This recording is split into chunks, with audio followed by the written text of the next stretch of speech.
Hello students, once again welcome to my YouTube channel Brainwave Center। BSc 5th semester math की classes start हैं।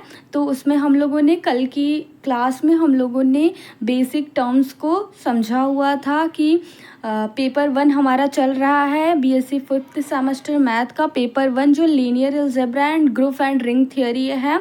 इसमें हम आपका paper 1 का बुक फर्स्ट चला रहे हैं जिसमें कि लीनियर अलजेब्रा है।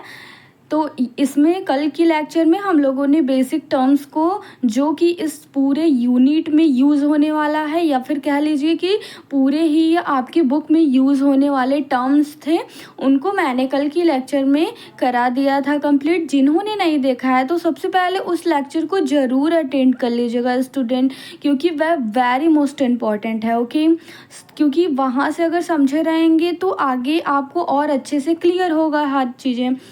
तो यहाँ आज हम शुरू करने वाले हैं कि आपका जो यूनिट का नेम है वेक्टर स्पेस।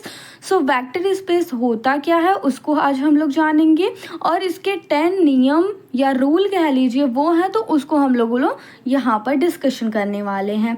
तो सबसे पहले हम लोग जानते हैं कि वेक्टर स्पेस आखिर होता क्या है। तो आप लोगों ने भली भांति पढ़ी हुई है पिछली क्लासों में कि वेक्टर फिजिक्स में आप लोगों ने पढ़ा हुआ है वेक्टर एंड स्केलर का कॉन्सेप्ट। तो कल की लेक्चर जिन्होंने देखी थी उनको तो मालूम चल गया होगा कि हाँ मैथ्स में क्या होता है देन फिजिक्स में क्या होता है। लेकिन अगर जिन्होंने कल की लेक्चर नहीं देखी तो आज मैं फिर से बता देना चाहती हूँ कि जो आप लोगों ने फिजिक्स में पढ़ा हुआ था कि वेक्टर क्या होता है, उसमें आप लोगों ने वेक्टर क्वांटिटी पढ़ा हुआ था। तो वेक्टर वहाँ पर फिजिक्स की भाषा में हम वेक्टर किसको कहते हैं, जिसमें मैग्नीट्यूड के साथ साथ डायरेक्शन आपकी होती है, तो उसको हम लोग क्या कहते हैं, इसका वेक्टर कहते हैं। और जिसमें मैग्नीट्यूड हो लेकिन डायरेक्शन ना हो तो उसको हम लोग क्या कहते थे, स्केलर कहते थे।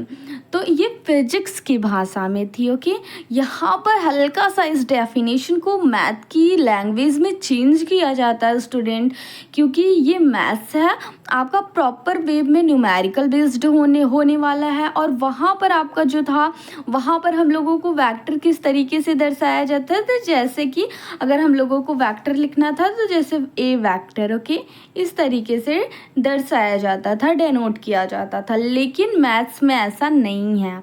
मैथ में आपको वेक्टर क्या होता है वही आज आप लोगों को पूरी क्लास में पढ़ना है। तो चलिए स्टार्ट करते हैं। सबसे पहले हम लोग क्या जानते हैं, let f plus into B field whose elements are called scalar. अब देखिए हम लोगों को अब कल की लेक्चर जिन्होंने नहीं अटेंड की हुई है फिर से यहाँ पर देखिए, अब यहाँ पर फील्ड का कॉन्सेप्ट आया। तो उस कॉन्सेप्ट को मैंने कल के लेक्चर में क्लियर किया हुआ है कि फील्ड आखिरकार किसे कहते हैं। तो अगर इस कोई भी ये सेट दिखता है आपको तो उसे ही हम लोग क्या कहते हैं, फील्ड कहते हैं, अगर वो कुछ प्रॉपर्टीज़ को क्या करे, फॉलो करे। तो यहाँ से देखिएगा हम लोग एक मान लेते हैं कि f कोई भी सेट है और दो बाइनरी ऑपरेशंस हैं, तो वो उसको उन दोनों बाइनरी ऑपरेशन और एक सेट को मिलाकर इस पूरे को हम लोग क्या कहेंगे, फील्ड कहेंगे। और इस सेट यानी कि f में जो भी एलिमेंट्स होते हैं उनको हम लोग क्या कहते हैं, स्केलर एलिमेंट्स कहते हैं। तो ये तो क्लियर होना चाहिए कि स्केलर एलिमेंट्स किसे कहते हैं, वेक्टर एलिमेंट्स किसे कहते हैं। तो स्केलर जो कि ये f के सेट में बिलोंग करे उसको हम लोग स्केलर एलिमेंट कहते हैं। और वो एलिमेंट जो कि v के यानी कि v सेट में बिलोंग करता है तो उस एलिमेंट को हम लोग वेक्टर एलिमेंट कहते हैं। तो यहाँ पर हम लोगों ने माना, अब देखिए let v be a non empty set. अब देखिए v एक कैसा है, नॉन इम्पटी सेट है। अब क्यों नॉन इम्पटी कहा गया है, अगर हम लोग कह देते कि v एक इम्पटी सेट है यानी कि v में कोई भी, इम्पटी का मतलब क्या होता है कि v क्या है, खाली सेट है, उसमें कुछ भी नहीं है, केवल v खाली एक सेट है। तो यहाँ से नॉन इम्पटी इसलिए क्या कहा गया है क्योंकि ये v एक खाली नहीं है, v में कुछ एलिमेंट्स प्रेजेंट हैं। तो v सेट में कुछ एलिमेंट प्रेजेंट है इसीलिए उसको क्या कहा गया है कि नॉन इम्पटी, यानी कि खाली नहीं है, उसमें कुछ एलिमेंट्स हैं। सो क्लियर हुआ ना। Set whose elements are called vector elements. देखिए अब इसी ये वी में जो प्रेजेंट एलिमेंट होते हैं उसे ही हम क्या कहते हैं, वेक्टर एलिमेंट्स कहते हैं। आई होप वेक्टर और स्केलर का कॉन्सेप्ट और वेक्टर एलिमेंट्स स्केलर एलिमेंट क्या होते हैं आप लोगों को अच्छे से समझ में आ गया होगा। सो अब हम डेफिनेशन पर बढ़ते हैं कि वेक्टर स्पेस की डेफिनेशन होती क्या है। ओके तो देखिएगा सबसे पहले सिंपल वे में समझिए।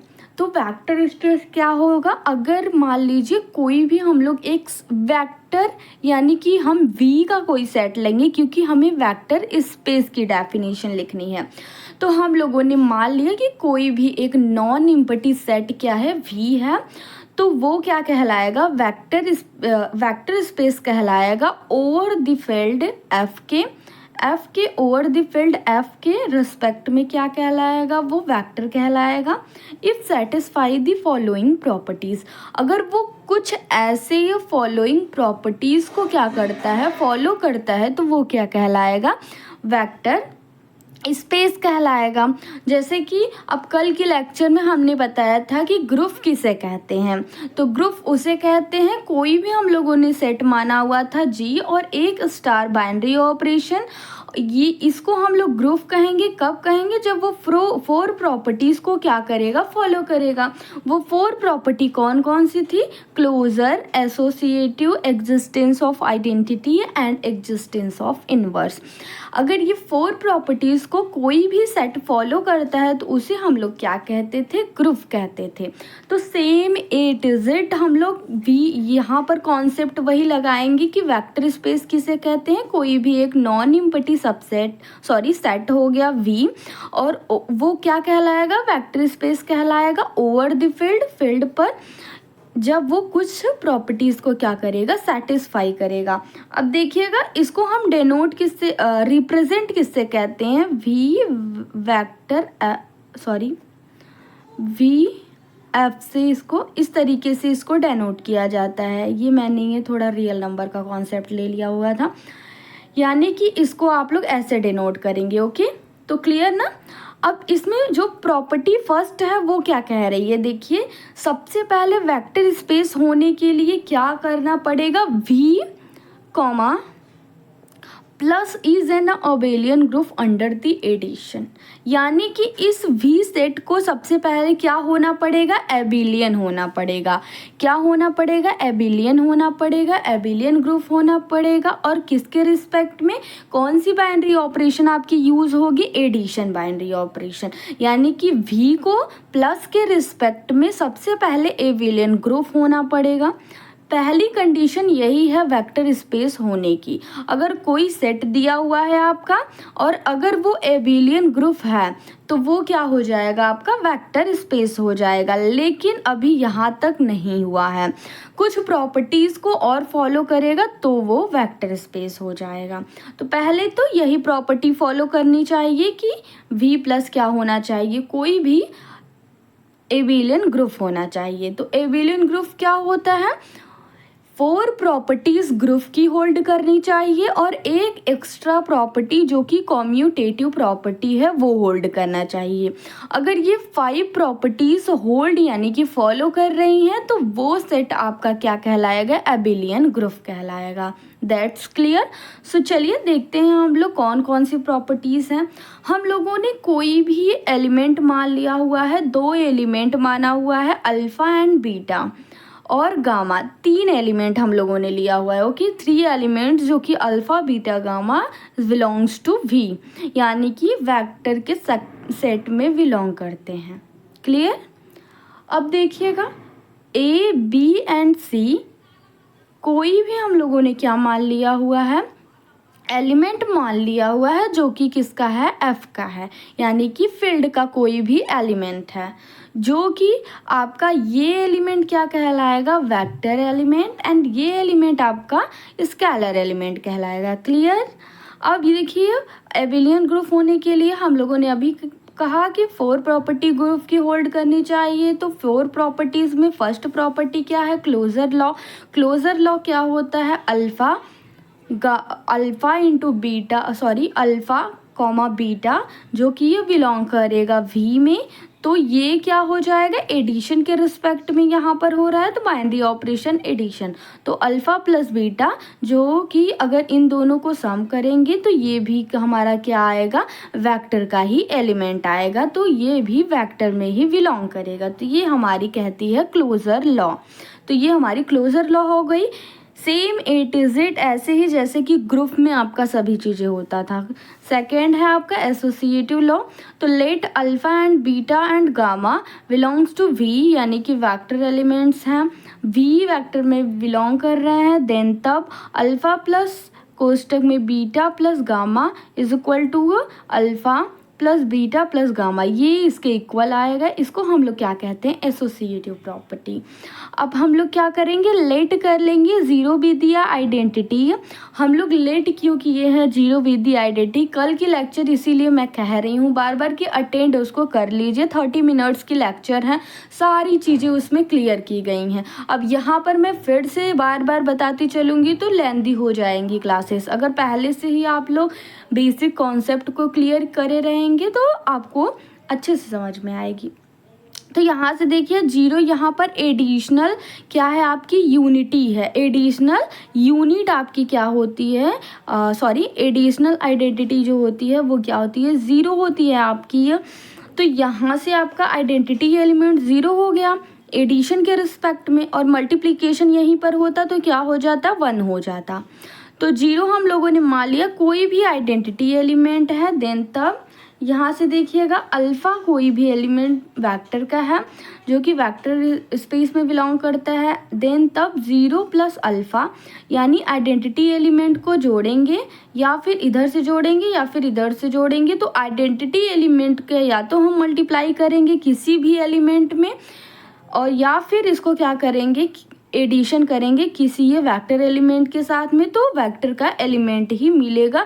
यहाँ पर कोई भी प्रभाव नहीं पड़ेगा इन दोनों पर, यानी कि चाहे हम मल्टीप्लाई करेंगे चाहे हम क्या करेंगे, एडिशन करेंगे, तो कोई भी यहाँ पर आइडेंटिटी एलिमेंट का एडिशन करने पर या मल्टीप्लिकेशन करने पर आपका वेक्टर का एलिमेंट ही डिजिट मिल जाता है, यहाँ पर कोई इफेक्ट नहीं पड़ता है। तो ज़ीरो इज़ दी आइडेंटिटी है। तो आपका ऐसे ही हमें मालूम चल जाएगा। अगर यहाँ पर मान लीजिए अल्फ़ा ना आके कुछ और आ गया होता तो हम ये कहते कि हमारी जो जीरो है वो आइडेंटिटी एलिमेंट नहीं है, और लेकिन यहाँ पर एडिशन करने के बाद अल्फ़ा आ गया है, यानी कि इसका मतलब है कि हमारा अल्फ़ा क्या है, जीरो क्या है आपका, आइडेंटिटी एलिमेंट है एडिशन के रिस्पेक्ट में। क्लियर है ना। बहुत मैं बेसिक से ले चल रही हूँ और बहुत धीरे धीरे समझा रही हूँ, आप लोगों को क्लियर होना चाहिए। यहाँ पर जो फोर्थ प्रॉपर्टी है वो क्या है, इन्वर्स लॉ है। तो इन्वर्स लॉ किसे कहते हैं स्टूडेंट्स, लेट कर लेंगे कोई भी एक अल्फ़ा एलिमेंट है जो कि वी में बिलोंग कर रहा है, एंड इसका इन्वर्स हम लोगों ने पढ़ा था। इन्वर्स मतलब क्या होता है, उल्टा होता है, इसका अपोजिट। अगर अल्फ़ा है वी में बिलोंग करता है तो माइनस अल्फ़ा भी वी में बिलोंग करेगा। ओके, तो यहाँ पर ये दोनों वी में बिलोंग करेंगे। देन तब अगर, अब देखिएगा इन्वर्स लॉ क्या कहता है, अगर कोई भी इन्वर्स, अगर मान लीजिए ये तो हमें पता है कि अल्फ़ा हमारा वी में बिलोंग करता है, लेकिन हम लोगों ने मान लिया हुआ है कि ये माइनस अल्फ़ा भी वी में बिलोंग करता है। तो कैसे हम लोग इसको आइडेंटिफाई करेंगे कि हाँ ये इसी में बिलोंग करता है। तो हम लोग अगर दोनों को क्या कराएंगे, जो भी गिवन बाइनरी ऑपरेशन है उसको हम रख के ऑपरेट कराएंगे। अगर हमारी ये दोनों को ऑपरेट कराने के बाद में आइडेंटिटी एलिमेंट मिल जाती है तो ये हमारा क्या हो जाएगा, तो हम कह देंगे जो हमारी ये इसकी रिवर्स एलिमेंट है वो हमारा क्या है, इस एलिमेंट का इनवर्स एलिमेंट है। तो देखिए कैसे, तो अल्फ़ा मान लीजिएगा कि वी में बिलोंग कर रहा है, और एडिशन हमारा क्या है, बाइनरी ऑपरेशन है, और माइनस अल्फ़ा भी वी में बिलोंग कर रहा है। तो दोनों प्लस माइनस माइनस हो जाएंगे और कट के क्या आ जाएगा, ज़ीरो आ जाएगा, जो कि ये आपका क्या है, एडिशन के रिस्पेक्ट में आइडेंटिटी एलिमेंट है। क्लियर हुआ ना। तो अब हम क्या कह सकते हैं, जो माइनस अल्फ़ा है हमारा ये क्या है, is the inverse elements of the alpha. Minus alpha is the inverse of the alpha. तो ये अल्फ़ा एलिमेंट का क्या है, ये इनवर्स एलिमेंट है। क्लियर हुआ। अब चाहे इसका इसको एडिशन ऐसे करें या फिर ऐसे करें, दोनों का आंसर सेम आएगा, आइडेंटिटी एलिमेंट ही आएगा। तो क्लियर है ना स्टूडेंट्स। अब जैसे कि अब मान लीजिए, अब यहाँ पर मैं समझा रही हूँ, 1 मिनट का। दो मान लीजिए कोई भी 2 हम लोगों ने माना कि V में बिलोंग कर रहा है, तो यहाँ पर देयर एग्जिस्ट -2V V में बिलोंग करेगा। अब इसको प्रूव करने के लिए हमें क्या होगा, एडिशन के रिस्पेक्ट में हम लोगों ने माना कि एडिशन के रिस्पेक्ट में 2 अब बाइनरी ऑपरेशन एडिशन माना हुआ है, तो ये दोनों का क्या हो जाएगा, 0 हो जाएगा। आइडेंटिटी एलिमेंट मिला ना। तो और हमें लोगों को पता है कि एडिशन के रिस्पेक्ट में हमारा आइडेंटिटी एलिमेंट क्या होता है, 0 होता है, और मल्टीप्लिकेशन के रिस्पेक्ट में आइडेंटिटी एलिमेंट क्या होता है, 1 होता है। तो क्लियर है ना। अब देखिएगा, एक एक्स्ट्रा प्रॉपर्टी मैंने बताया था एबिलियन होने के लिए, जो कि 5th प्रॉपर्टी आपकी है। यहाँ तक तो आपकी ग्रुप की सारी प्रॉपर्टी थी। अगर ये यहाँ तक की प्रॉपर्टी ग्रुप की हो गई, एक एक्स्ट्रा प्रॉपर्टी जो कि कॉम्यूटेटिव प्रॉपर्टी है, ये एबिलियन ग्रुप के लिए होता है। तो हम लोगों ने 2 एलिमेंट माना हुआ है, अल्फ़ा और बीटा, जो कि ये वेक्टर में बिलोंग करता है। इतना स्टूडेंट हमेशा याद रखिएगा कि अल्फ़ा और बीटा या फिर U, V, W एक्सेट्रा, अगर ये सभी एलिमेंट्स दिखते हैं, आंख बंद करके आप लोग लिख दीजिएगा कि ये एलिमेंट्स आपके ये V के एलिमेंट्स हैं, यानी कि वेक्टर के एलिमेंट्स हैं। और ABCD कहीं पर आपको दिखता है तो ये मान लीजिएगा आपके किसके एलिमेंट्स हैं, स्केलर के। तो यहाँ पर बार बार मैं अल्फ़ा बीटा ले रही हूँ, जो कि ये V में बिलोंग कर रहा है। तो ये क्लियर हुआ ना। तो कॉम्यूटेटिव प्रॉपर्टी क्या कहता है, अल्फ़ा प्लस यानी कि जो भी बाइनरी ऑपरेशन आपका हो, लेकिन इसमें क्या कहा गया है कि प्लस के रिस्पेक्ट में होना चाहिए। तो एडिशन के रिस्पेक्ट में alpha plus beta is equal to beta plus alpha, ये ही आपका कॉम्यूटेटिव प्रॉपर्टी होता है। तो ये क्लियर हुआ ना। ऑल प्रॉपर्टी आर सेटिस्फाई, सभी प्रॉपर्टीज जब सेटिस्फाई हो जाएंगी तो हम यहाँ पर कह देंगे कि V प्लस के रिस्पेक्ट में क्या है, इज एन अबेलियन ग्रुप। तो हाँ, यहाँ पर हमारा क्या हो जाएगा, ये अबेलियन ग्रुप हो जाएगा। सभी लोग स्क्रीनशॉट ले लीजिएगा। तो ये क्लियर हो गया स्टूडेंट्स। अब हम लोग अगली रूल्स को देखेंगे। कौन सी रूल, फर्स्ट रूल तो ये सेटिस्फाई करनी चाहिए वेक्टर स्पेस होने के लिए, और सेकंड क्या सेटिस्फाई करना चाहिए उसको भी मैं बता रही हूँ। तो स्टूडेंट्स देखिएगा, अब सेकंड जो प्रॉपर्टी है वो क्या है आपकी, एक्सटर्नल कॉम्पोजिशन, यानी कि अगर हम किसी भी स्केलर्स का मल्टीप्लाई करेंगे तो हमारा क्या होगा वो देखेंगे। तो हम लोगों ने मान लिया हुआ है अल्फ़ा कोई भी V का एलिमेंट है और A कोई भी स्केलर एलिमेंट, जो कि ये F यानी कि फील्ड में बिलोंग करता है। तो अगर हम इसका मल्टीप्लाई करेंगे तो क्या होता है, अल्फ़ा एलिमेंट का किसी भी स्केलर के साथ में मल्टीप्लिकेशन जो होता है वो हमेशा V में बिलोंग करेगा। यानी कि अगर किसी एक अल्फ़ा एलिमेंट और किसी एक, मान लीजिएगा कोई भी एक घर है, वो मान लीजिए आपका कोई घर है, ओके, आपका कोई घर है, वो क्या है, वेक्टर है। जो घर है वो वेक्टर का एक सेट है। तो आपके परिवार में बहुत सारे लोग रहते हैं, तो वो सभी एक वेक्टर का एलिमेंट्स हो गए। यानी कि आपका घर एक वेक्टर है और उसमें जो भी मेंबर्स रह रहे हैं वो क्या हो गए, उस घर के एलिमेंट्स हो गए। उस घर के सदस्य हुए तो वैसे ही उस घर के एलिमेंट्स हो गए। तो उस घर के एलिमेंट्स का अगर हम किसी, मान लीजिए आप कोई भी लड़के हैं, ओके, उस घर के लड़के हैं और आपकी शादी आपके पड़ोसी वाले घर पे इससे की जा रही है। मान लीजिएगा कि कोई भी पड़ोसी वाला घर है या फिर कोई सा भी घर है, उसके साथ में आपकी शादी की जा रही है। तो अगर शादी की जाती है तो क्या होता है कि आप अगर वेक्टर हैं और उस घर की लड़की, मान लीजिए आपका कास्ट क्या है, वेक्टर है, और उस घर की लड़की का कास्ट क्या है, फील्ड है। अगर आपसे शादी कर लेगी तो उसकी कास्ट क्या हो जाएगी, बताइए, उसकी कास्ट क्या हो जाएगी, जो आपकी कास्ट होगी। यानी कि आपकी कास्ट क्या है, वेक्टर है। तो समझ में आया ना। जब दोनों का मल्टीप्लाई होता है, या फिर मल्टीप्लाई कह लीजिए कि मल्टीप्लाई होता है, जब दोनों का एक रिश्ता बनता है तो दोनों एक ही घर से बिलोंग करने लगते हैं, जो कि ये वेक्टर का घर होता है। तो क्लियर हुआ है। ऐसे ही थोड़ा लाइफ रिलेटेड एग्जांपल्स लेंगे ना तो जल्दी याद हो जाएगा। तो क्लियर है ना। ऐसे ही ये वेक्टर का अगर दोनों के साथ में मल्टीप्लाई करेंगे तो वेक्टर का ही हो जाएगा। अब देखिएगा जो थर्ड पार्ट है आपका, यानी कि थर्ड प्रॉपर्टी क्या होल्ड करने चाहिए, डिस्टिंक्ट करना चाहिए। तो फर्स्ट क्या होता है कि जब हम अल्फ़ा और बीटा 2 एलिमेंट्स वेक्टर के लेते हैं और एक एलिमेंट कोई भी हम फील्ड के लेते हैं तो हमारा क्या हो जाता है, तो कॉम्यूटेटिव लॉ डिस्ट्रीब्यूटिव लॉ कैसे होल्ड करती है, तो ए यानी कि स्केलर की मल्टीप्लाई हम इन दोनों वेक्टर्स में करेंगे तो क्या आ जाएगा, ए इंटू अल्फ़ा प्लस ए इंटू बीटा, यानी दोनों एक स्केलर की मल्टीप्लाई दोनों वेक्टर के एलिमेंट से हुआ है। तो इसको हम लोग क्या कहेंगे, लेफ्ट डिस्ट्रीब्यूटिव लॉ। क्यों कहा गया है लेफ्ट, क्योंकि ये स्केलर जो है वो लेफ्ट साइड से क्या हुआ है, मल्टीप्लाई हुआ है। अगर यही स्केलर यहाँ से मल्टीप्लाई होता तो इसको राइट डिस्ट्रीब्यूटिव लॉ कहते हैं। तो यहाँ से देखिएगा थोड़ा सा राइट डिस्ट्रीब्यूटिव लॉ क्या होगा, आपका ए बी एलिमेंट किसके हो जाएंगे, फील्ड के हो जाएंगे, और एक एलिमेंट आपका अल्फ़ा हो जाएगा, जो कि इसको आप रट लीजिएगा या फिर कहीं से भी आप बहुत ज़्यादा अगर सवाल लगाएंगे ना इस पे वेक्टर स्पेस पे तो खुद ही 1 2 3 में ही या आपको याद हो जाएगा कि हाँ ये वेक्टर का है, ये स्केलर का है।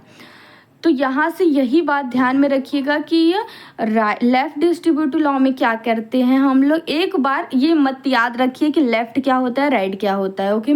बस इतना याद रखिए कि एक बार हम 2 एलिमेंट्स वेक्टर का लेते हैं और एक फील्ड का लेते हैं, और एक बार हम लोग 2 एलिमेंट फील्ड का लेते हैं और एक एलिमेंट वेक्टर का लेते हैं, जो कि ये इस तरीके से कुछ हम ऑपरेट कराते हैं। तो ए प्लस बी जो कि ये फील्ड का है, दोनों अगर फील्ड का होगा तो दोनों ही एक कोष्टक में होंगे, और जिनसे हम अगर जिस भी वेक्टर का या फील्ड का अगर एक एलिमेंट ले रहे हैं तो मतलब एक का उसमें दोनों में गुणा होगा। तो यहाँ से देख लीजिएगा ए इंटू अल्फ़ा हो गया प्लस बी इंटू अल्फ़ा। अब यहाँ से देखिए थर्ड जो प्रॉपर्टी है वो क्या है आपकी, ये ए बी अगर फील्ड का एलिमेंट है, अल्फ़ा आपका वेक्टर का है, देन तब क्या हो जाएगा ए इंटू बी, यानी कि ये जो है आपका ना ये एडिटिव के रिस्पेक्ट में भी होल्ड करना चाहिए और इसके एसोसिएटिव के रिस्पेक्ट में। तो एसोसिएटिव लॉ भी यहाँ पर होल्ड करना चाहिए। तो A into B into alpha is equal to A into B into alpha, ये दोनों एसोसिएटिव लॉ हो गए, तो ये भी अंडर मल्टीप्लिकेशन के रिस्पेक्ट में होल्ड करना चाहिए। और v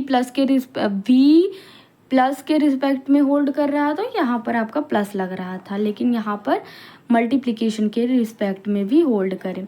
अब जो फोर्थ प्रॉपर्टी है स्टूडेंट्स वो क्या है आपका, तो देखिएगा 1 हम लोगों ने कोई भी आइडेंटिटी एलिमेंट जो कि 1 है हमारा वो हम लोगों ने f का माना हुआ है, और कोई भी अल्फ़ा एलिमेंट v का मान लिया हुआ है। अब देखिए दोनों का अगर मल्टीप्लाई करेंगे तो क्या आ जाएगा, 1 into alpha is equal to alpha into 1 is equal to क्या आ जाएगा, अल्फ़ा आ जाएगा।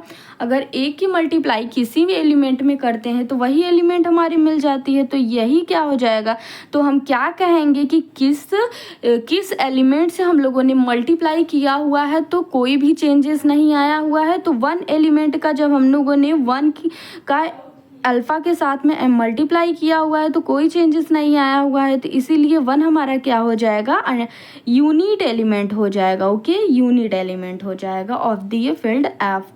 तो ये सारी प्रॉपर्टीज़ आप लोगों को लर्न होनी चाहिए अच्छे से, आप लोग इस क्लास में अच्छे से आप लोग तैयार कर आइएगा। और कल के लेक्चर में हम लोग पहले एक एग्जाम्पल सॉल्व करेंगे, देन आपको भी एक एग्जाम्पल दिया जाएगा सॉल्व करने के लिए। तो कल की क्लास को मिस मत कीजिएगा और सभी क्लासेस रेगुलर बेस्ड पर देखने चलिए, क्योंकि ये अगर एक आध क्लास मिस हो गई तो आपको समझ आना वहाँ से बंद हो जाएगा।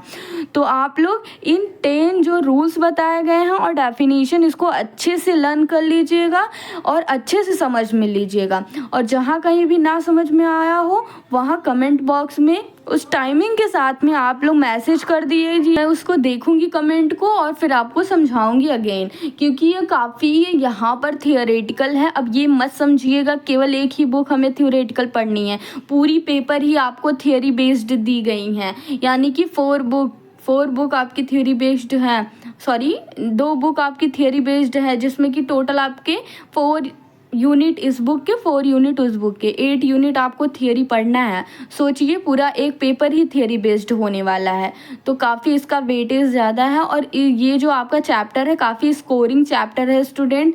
अगर आप थोड़ा सा भी मेहनत कर लेते हैं तो आप अच्छे से मार्क्स गेन कर सकते हैं। तो रेगुलर क्लासेस देखते चलिएगा। और इस क्लास में मैं एक बात और बोलना मैंने ये कि अगर एक चैनल को आप लोग फॉलो कर रहे हैं इस पूरे पेपर के लिए तो उसी चैनल को फॉलो कीजिएगा, क्योंकि जहाँ से स्टार्टिंग से आप लोग पढ़ेंगे वही आपका बेस्ट होने वाला है। और ज़्यादा इधर उधर भटकेंगे तो भटकते ही रह जाएंगे, एग्ज़ाम क्लियर होने वाला नहीं है। तो चलिए नेक्स्ट वीडियो में एग्जाम्पल हम लोग करेंगे, क्योंकि यहाँ पर आपको समझा दिया गया है वेक्टर और 10 आपके जो रूल्स हैं वो आप लोग अच्छे से इसको लर्न कर आइएगा। फिर नेक्स्ट वीडियो में हम लोग क्या करेंगे अच्छे से, यानी कि अगर आप लोग नेक्स्ट वीडियो इसका देखते हैं तो सबसे पहले आप लोग उससे 2-3 मिनट पहले 2-3 मिनट के लिए आप लोग रिवीजन कर लीजिएगा ये जो 10 रूल मैंने बताया, क्योंकि यही सब अप्लाई होने वाला है आगे तक के लिए। आप सभी अच्छे से पढ़ाई करते रहिए, जहाँ कहीं भी नहीं समझ में आ रहा हो पूछते चलिएगा कमेंट बॉक्स में।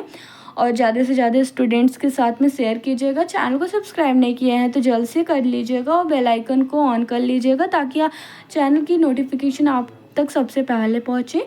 और अपने दोस्तों में ज़रूर से शेयर कीजिएगा। Thank you so much.